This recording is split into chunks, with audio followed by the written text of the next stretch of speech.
This is Bill Ryan here from Project Camelot and Project Avalon, and it's 20th of February 2010, and it's my great privilege to be meeting again with Klaus Dona. And in this video presentation, it's going to be an interview of the difference, because I'm going to do very little talking indeed, maybe none at all.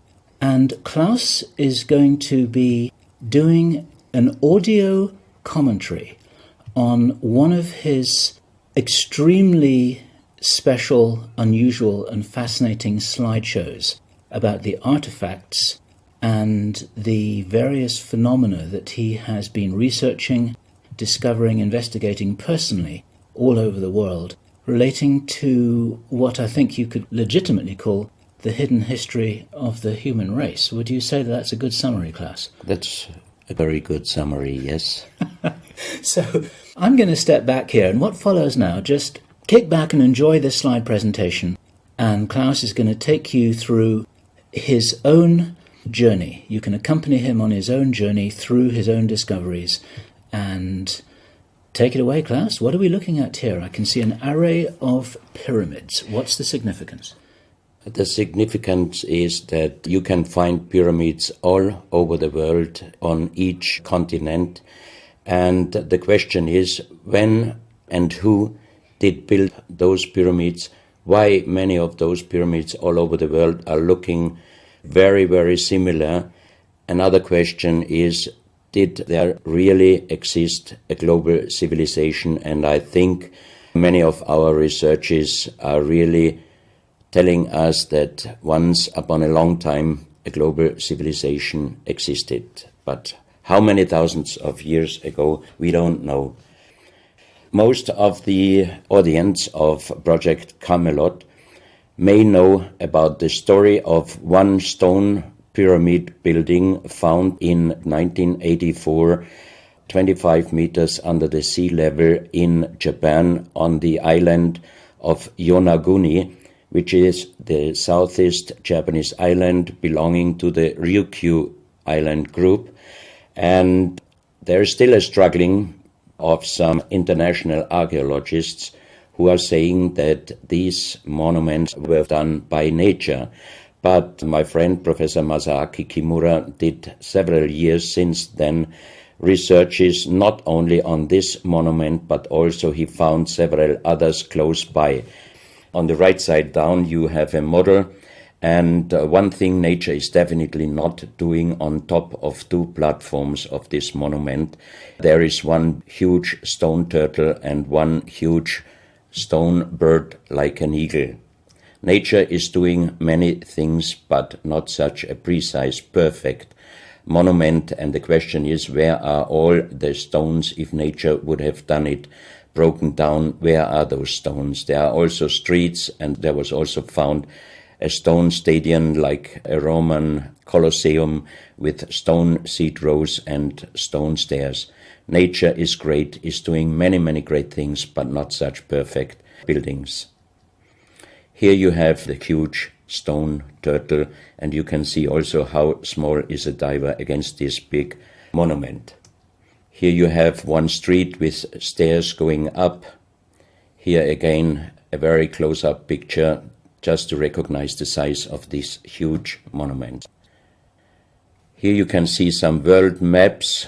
On the top, on the right side, you can see the Piri Reis map, which was used already long time before Christopher Columbus came to America.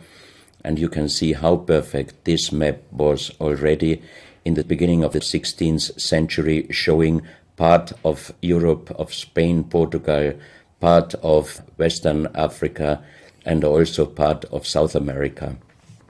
We do not know until now who was able to make such a perfect map already centuries ago. And on the rest of the Piri Reis map, which we do not show on this picture, you can also see the Antarctic without ice. In 1956, researchers found out that the Earth under the ice mass at the Antarctic is exactly like the Piri Reis map was showing. So this Piri Reis map should be at least older than 10 to 12,000 years. But the next question would be, who was able to make such a wonderful world map? On the left side, on top, you see Atlantis, done by Athanasius Walzemüller, and the map is the other way round. He did it the other way round, and you can see the continent between Europe, Africa, and also America. And you can see on the left side down different sides of a huge stone world map. This stone world map was found in 1984 while gold digging in Ecuador in an underground tunnel system with other 350 artifacts which do not really fit any known and existing South American pre-Columbian culture. On this stone map is a natural quartz line, a white one, and this is the front side of the world stone map, and you can see approximately in the Near East, close to Saudi Arabia, you can see an inlay as an eye. And from this eye to the right and to the left is a natural quartz line going on the right side over India, Thailand, and also there's a long island on the right side, which Professor Kimura's research gave him the statement that from the northeast Japanese island until far down after Taiwan, once there existed a huge continent. But then this world map must be older than at least 10 to 12,000 years. And here is the back side, and you can see on the right side coming the quartz line passing in the Atlantic, a continent, Atlantis, which in our days does not exist anymore. Then the white line is crossing part of South America, and here you have a close-up, and you can exactly see the Bay of Guayaquil, an inlay going up to north, and a round inlay showing exactly the place where there were found those artifacts, and there is also the best quality water worldwide existing. One other very interesting artifact found on the same place in Ecuador is the so-called pyramid with the eye. The eye is an inlay. The stone is gray and white, and you have 13 steps, and it looks exactly like the pyramid with a shining eye on the $1. If you put this pyramid under black light, the eye is shining very strongly, and it looks really like an eye, but not real like a human eye. Here you have a close-up of the eye, and you can see the colors of the inlay. On the bottom of this pyramid, you have the inlay in little gold plates showing the Orion star constellation, and you have unknown writing. The translation of Professor Kurt Schildmann, who was the president of the German Linguistic Association, and he was perfect in more than 40 languages. He was able to translate this writing. He called it pre-Sanskrit because it is older than the oldest writing. And the translation of these 4 letters you can see here, his translation is "the Son of the Creator comes." As we found the same writing on stones in certain countries like Ecuador, Colombia, Illinois, United States, Clausel, France, Malta in the Mediterranean, Turkmenistan, Australia, and in southern Calabria, Italy, just a few years ago. Always there are stones and ceramics, terracotta, with the same writing. That means this writing existed once worldwide, and that means there must have been a global civilization older than Sanskrit, older than 6,000 years. And Professor Schildmann also told me that this writing has a little similarity to the Indus writing and also to the Easter Island writing. And as he said, this is older than Sanskrit. He called this writing pre-Sanskrit.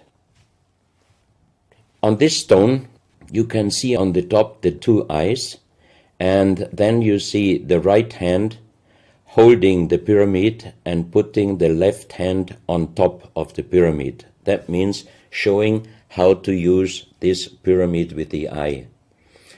On this stone you can see an encarving, sitting a man on a stone holding the pyramid exactly as it was shown on the artifact before. From his eyes are going rays out, and on the right side you see two bowed persons. On his head he has something like a small helmet, and from this helmet goes up like an antenna to a strange object over him. And here you have the photo of the discovered helmet. We could not yet make a metal research or checking what kind of metal was used, but you can see in the center of the helmet that something is missing, and that might have been this kind of antenna which was shown on the artifact before. Another very strange finding from the same place is one big jade cup and 12 little jade cups. As the 12 cups are man-made and each one is a little bit different in size, if you fill them up perfectly with water and you put the 12 cups of water inside the big cup is completely filled.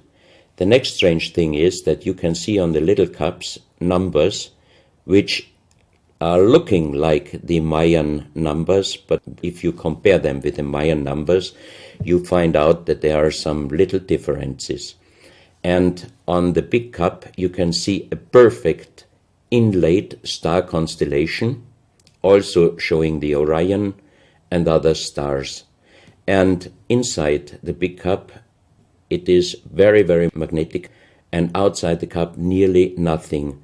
Professional geologists are saying this is impossible, because if a stone has metal particles inside the stone, it must be same magnetic from both sides.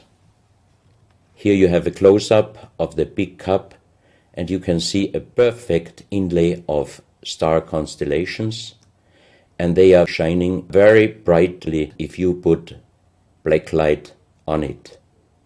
Here you have some small cups that you can figure out more clearly the style of the numbers inlaid in a strange material, also shining under black light. That's another piece, a jade plate with the same star constellation inlay like on the big cup, and two persons facing the sky, and on the next picture you can see that also the eyes of these two statues and the star constellation is shining very strongly under black light. This was once a hard-formed brown stone, changing the color in the center of the stone into black, which usually in nature does not happen. And you can see, if you look very close, you can see a face with closed eyes, with a mouth, the nose, a long beard and long hair. On the left side, the face and also the stone is broken. This is the reverse side of this stone.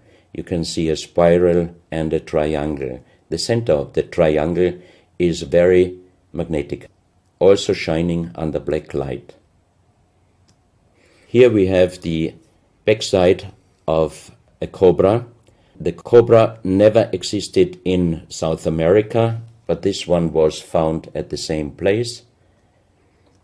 On this side of the cobra head you have 33 lines in lines.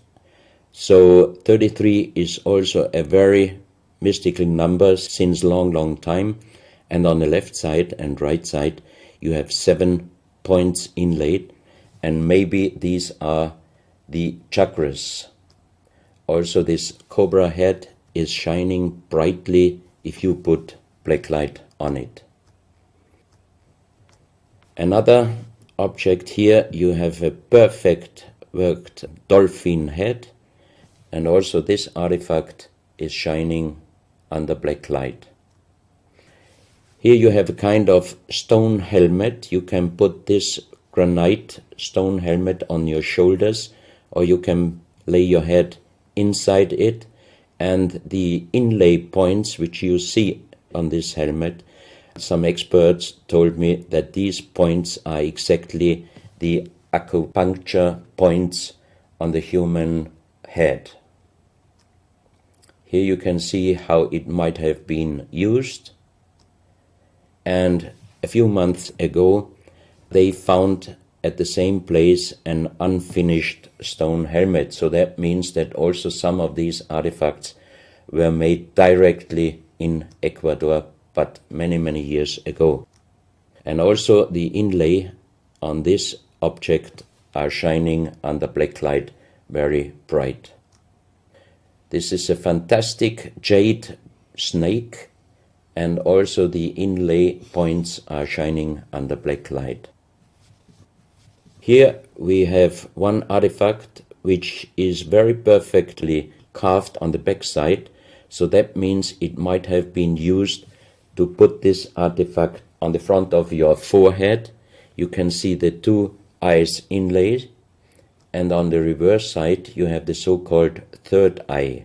Maybe this artifact was used for some ceremonies or for meditation. Here we have a jade plate with an inlay of a spiral, also shining brightly under black light. Another one, you can see 7 rings inlaid in the jade plate and also shining under black light. Maybe this also could be a presentation of the 7 chakras. Here is one of the ceramics found there. It's a great masterpiece, and the question is, how can you make this artifact out of one piece of ceramic? Here we have another pyramidal stone found also in Ecuador. On top you see the pyramid with the eye, and you have down several spirals and symbols. Some of them are very similar to the churchward Nakal plates, which he found 1880 in India, and the translation was talking about the sunken continent of Mu. This is a marble with another inlay of a spiral, also shining very brightly under black light. Another stone in a pyramidal form with an inlay of an eye. Here you can see again the pyramid with the eye, and on the bottom you see the Orion star constellation, the 3 Orion stars, which might focus us to the 3 pyramids in Egypt. Here you have a ceramic statue. You can see the style of sitting is not real pre-Columbian style. It looks like the lotus seat from Asia. On top of this statue you have a head with some points, and it looks quite similar to many of the Buddha presentations. He holds a snake in his mouth. The snake is a very, very mystical and very often presented object. So that means this statue is not from any existing or known pre-Columbian culture. Even the next one, you can see that how this statue is sitting, it looks more the direction of Asia. On top of his head, again a very strange head, and in the center you can see like the head of a frog. Also the frog is a very mystical animal in old South American pre-Columbian culture, but also in Africa and also in Asia. Here another ceramic statue holding a kind of plate in his left hand, and it looks also not really pre-Columbian culture. This is another very strange artifact holding a stick with a snake. Again we have the snake here, and the question is where and who this statue was done. This is a photo of the Altiplano in Bolivia. Archaeologists and researchers found out that at least before 4,000 years, there was happened a very big impact in Argentina, and the shock wave of this big impact destroyed many stone buildings in the Altiplano of Bolivia. You have here a picture of Pumapunku, a very strange place close to Tiahuanaco in Bolivia, and you see tons of stone plates with perfect work on it, destroyed. Maybe this was the reaction to the big impact in Argentina. Here you have my friend Giancarlo Bonfanti, Italian researcher, in the center of the so-called Sun Gate in Tiahuanaco in Bolivia, and some researchers write that the figurines on top of this side of the Sun Gate are showing the Venus calendar. Here you have one of the big stone plates from Pumapunku, and you can see how perfect this stonework was done. And the question is, could you do such perfect work with simple tools? Close to this area, they found skeletons with a size of 2.6 meters.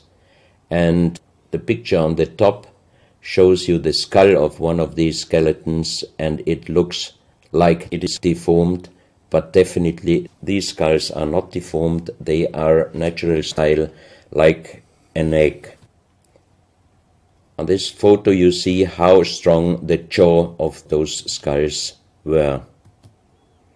This is a front view, and the most interesting photo is this one, because you can see that the top of the skull does not have the 3 plates which we have as Homo sapiens, and that shows us that these skeletons are not Homo sapiens.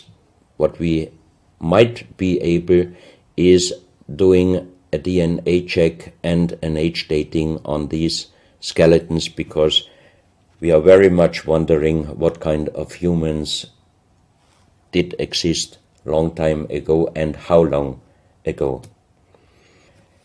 On the next pictures I show you some artifacts found close by the real giants, and when I first time got this mask in my hands, I tried to look through the 2 eyes. At that time I didn't know that they were belonging to 2.6 meter skeletons, and I was just wondering, why did they make masks where you can only look out from one eye? But after knowing that those people were over 2.5 meters, I could imagine that their skull was of course bigger than our skull, and that's why these masks were for us oversized.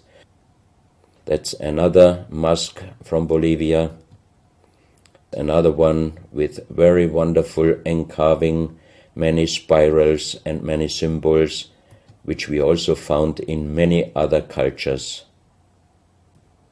This is a very heavy stone figurine, and again here you can see on the top the head of a snake going down on his backside. This is the reverse side. You can see again the snake. So that means the snake must have been a very, very important animal in the past of our history. Here you can see a stone flute. The strange thing is that the vibration of the sound of these stone flutes is exactly the same as our brain waves. So that means maybe those flutes were used for meditation or for healing purposes. And each 2 holes are connected perfectly with each other. That means you can make perfect holes into this very, very hard stone, but how you connect with simple tools the 2 holes on the bottom, this would be, even in our days, a very difficult work to do. Because it's in the shape of a U and it curves around inside the stone. That's right. And with simple tools, you are definitely not able to do such a work. And even the holes are very precise. This is the form of a boat, and you have 3 flute pipes at the end. Here you can see how perfectly they were made. This is another flute, very small. You can use it only with very soft blowing, and the sound is like the sound of the dolphins. This is an artifact where we do not have any idea for what purpose it was used. Now we are in Colombia. On the next few photos, I show you very strange artifacts from Colombia in South America. The most famous industrial designer and architect in Colombia, Professor Jaime Gutierrez, is collecting strange artifacts from his country already since centuries. His most important piece is the so-called genetic disc. Here you can see a disc made out of lyddite, a very hard stone. It's nearly the same hardness as granite, but the structure of lyddite is like leaves, so it would be quite impossible to make the same disc in our days out of the same material. The diameter of this disc, we call it the genetic disc, is about 27 centimeters. And on this disc you have several things presented which usually you can only see with a microscope. For example, on the left side, around 11 o'clock, you can see one egg, human egg, without and another with spermia. On the right side, at approximately 1 o'clock, you can see some spermias, and then you have several very strange presentations which we could not explain. But here on the left side you have a microscopic photo from the inside of a lady done by a Swedish photographer, and you can see that the egg without and with spermia looks exactly like the presentation on this genetic disc. On the reverse side you have on top several presentations of fetus in different size, different age, ending up with looks like a little child. You see also at the end of the plate around 6 o'clock female and male, and also on the right side around 9 o'clock you can see the presentation of man, woman and child. But the strange thing is how they present those human-like heads. Here you can see a knife done by the same material, lyddite. On top of the knife, on the handle, you have mother's head. Beyond you have the child's head, and the umbilical cord is going around the neck of the child. So that means this knife would have been used to cut the umbilical cord, saving the child's life. This is a close-up mother, child, and umbilical cord. This is an instrument. It might have been used for helping the child coming out, leaving the mother, when there were some complications. And it is also made out of the same material, lyddite. You have here the vagina and the child's head coming out. And on the reverse side, you can put only your thumb inside. That means you can only use this instrument with your fingers, meaning you cannot use power. So that means it might be safer helping the child leaving the mother than our instruments we are using in our days, because sometimes the modern instruments, while being used, can damage the child's head. This, we think, is a medical instrument. It is also lyddite, and it's a perfect form. Another one, and these are other ones, they are very much smaller than shown on this photo. And when we did a material check in Vienna, the most expert worldwide checked those pieces. First of all, the material. Each one is done with lyddite, and the form itself, he checked them, and finally he said, I cannot tell you how they were done, who did they make, but the only thing I can definitely tell you, from the same material in nowadays, we cannot make the same instruments. So how old they are, we do not know, but as they were found in Colombia, and they do not fit any existing pre-Columbian culture, we must consider that those artifacts are at least older than 6,000 years. But we cannot explain what kind of technology they did use to be able to make such instruments and such tools made with lyddite.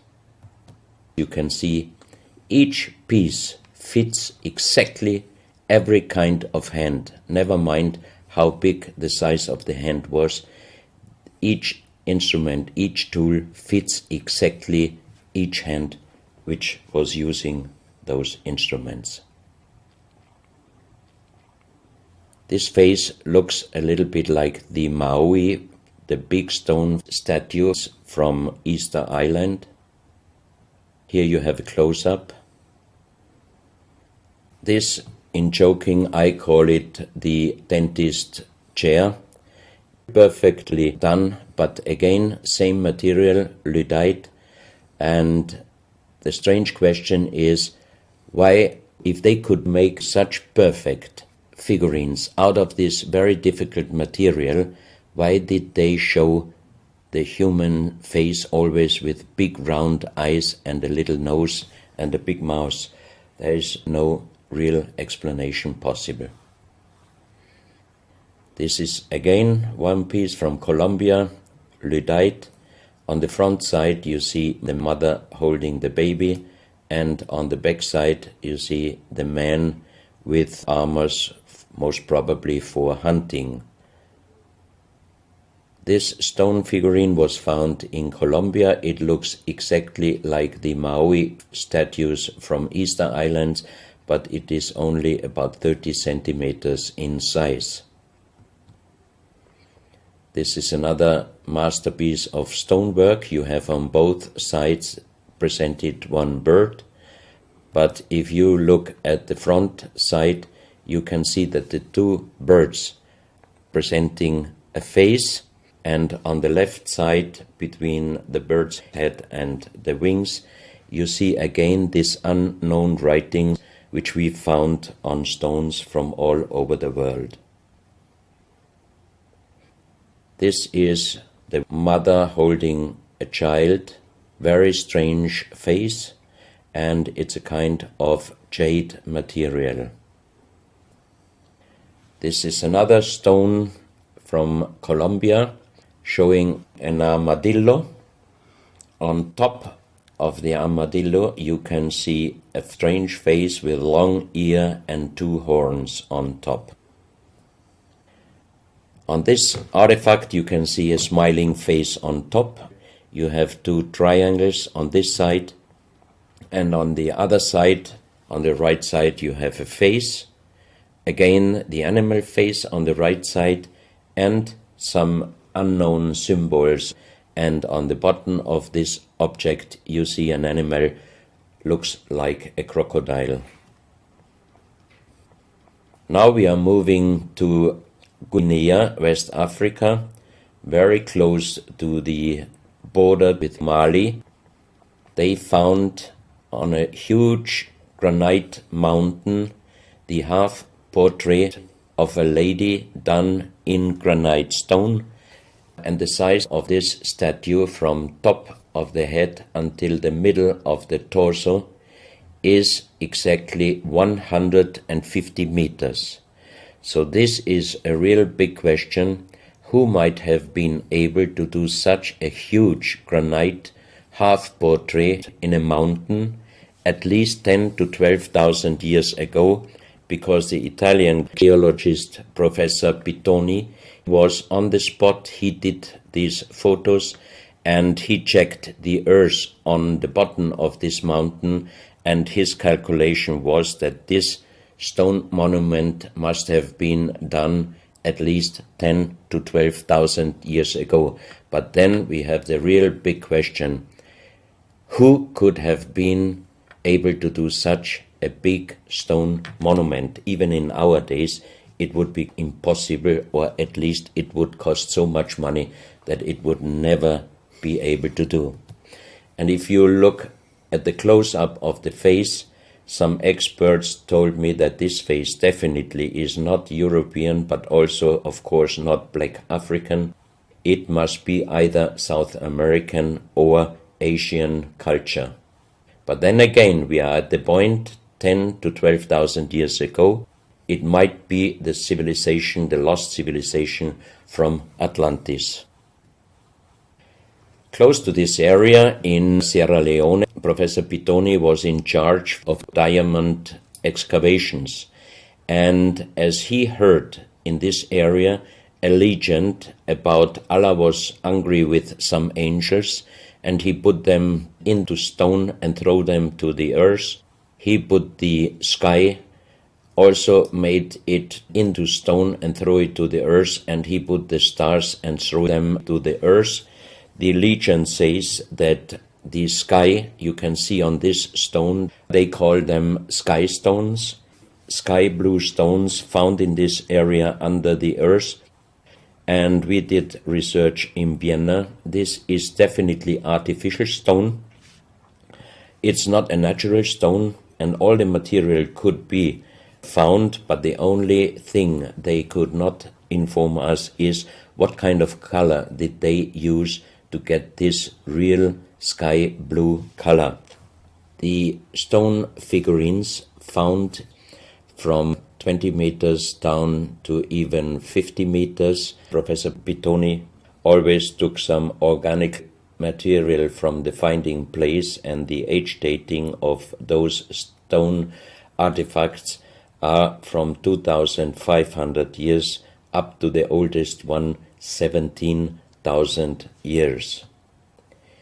Here you have a granite stone, so-called nomoli, stone nomoli, with very nice encarving.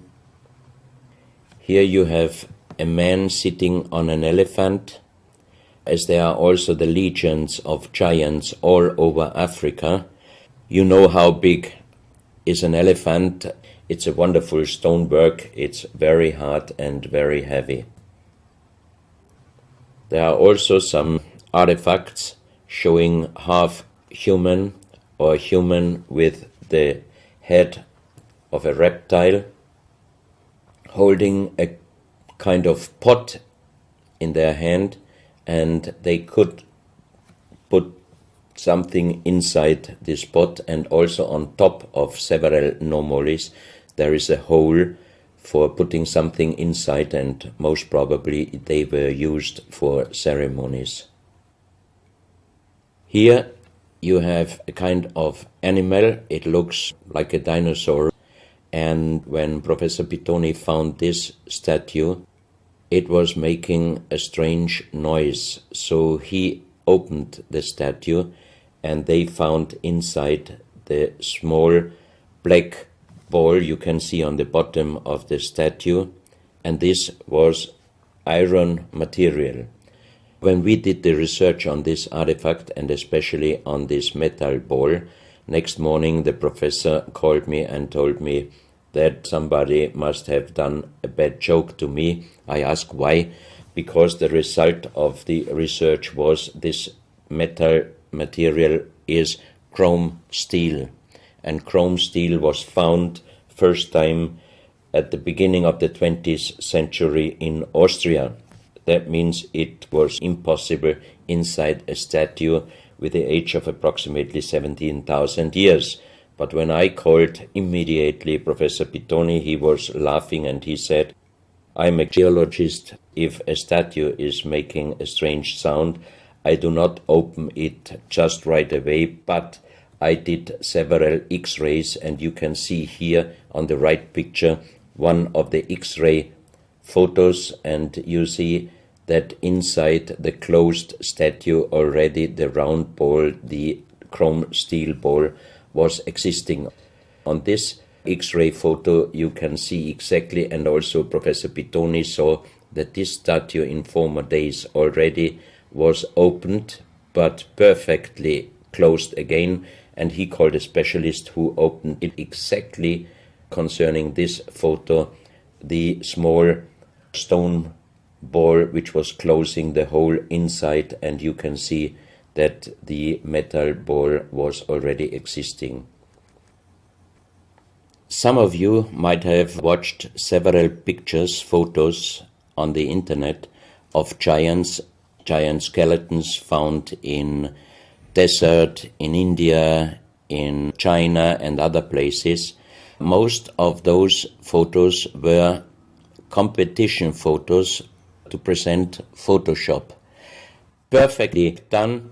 I also was quite impressed when I received first time one of those photos, but these photos I'm showing you now, they are definitely not coming out from a Photoshop competition. These photos are real skulls and skeletons. This skull was found in a tunnel system underground in Colombia. The skull is dated up to 11,000 years. The skull is bigger than normal skull, and the front teeth of the jaw are lined up in a different way than our teeth. Something that occurs to me here is that there's a very strong, pronounced jaw. It's a very prominent jawline, very prominent chin. And here you see a photograph that was shown to us by a Project Camelot insider. Now, this isn't a real photograph. This is a scene from the old Arnold Schwarzenegger movie Conan the Barbarian. And what you're seeing here is a special effect on the actor James Earl Jones. The critical thing here is the shape of the jawline. Our witness, who had spent time with the Anunnaki in real time, in the present day, said that one of the things that characterizes them, besides their size, which he says was 8 or 9 feet tall, he said they're very large and they're very strong and they look larger than that. But that's round about their height, which matches exactly the 2.6 meters that Klaus has been talking about. He said this is a very prominent, strong jawline, and this is what strikes me about these skeletons, these skulls here that we're looking at right now. Didn't know that. No, you need to know this. Back to Klaus. So once again, here you have a very old photo done in a museum in La Valletta in Malta, and it shows several long skulls, and the explanation is deformed skulls, but they are very long, going to the back. This is one of several very, very strange skulls. They are presented in a small museum in Ica in Peru. Ica is located close to the famous Nazca lines, and the museum is called Museo Maria Reiche, the German lady who was researching her whole life about the Nazca lines. And in this museum you can see the most strange skulls I ever saw, all found in this area close to the Nazca lines. So the question is, what kind of humans were living there, and how did they get those skull forms? And especially this one, definitely several doctors and experts told me it would not be possible to create such a kind of deformation, because through deformation you do not get the double bone material on the skull, and on this skull even you have particles of the skin and hairs, and I think it would not be difficult to do a age dating and especially a DNA analysis of this skull. On this picture, I show you some legendary skeleton forms of giants. In the year of 1964, in the south of Ecuador, in the province Loja, there broke down a part of a mountain platform, and Father Carlos Vaca, who was working as a priest in hospitals, he was called to this place and he found the broken bones of a giant. Good. Well, Klaus, I asked you if you would take us on a journey, and for the last nearly an hour, I think it is, you've taken us on a fascinating journey not only around the world, but through time, back as long ago as 17,000 years. And it's a real reminder of how little we know about what our history really is. These are important pieces of an important puzzle, and you're doing an enormous amount to raise people's awareness of what it is that we're not shown in many museums, what it is that we don't read in anthropological textbooks, and what it is that many university professors still refuse to recognize. And thank you so much for your part in helping to raise our own understanding of our history on planet Earth. Klaus, thank you.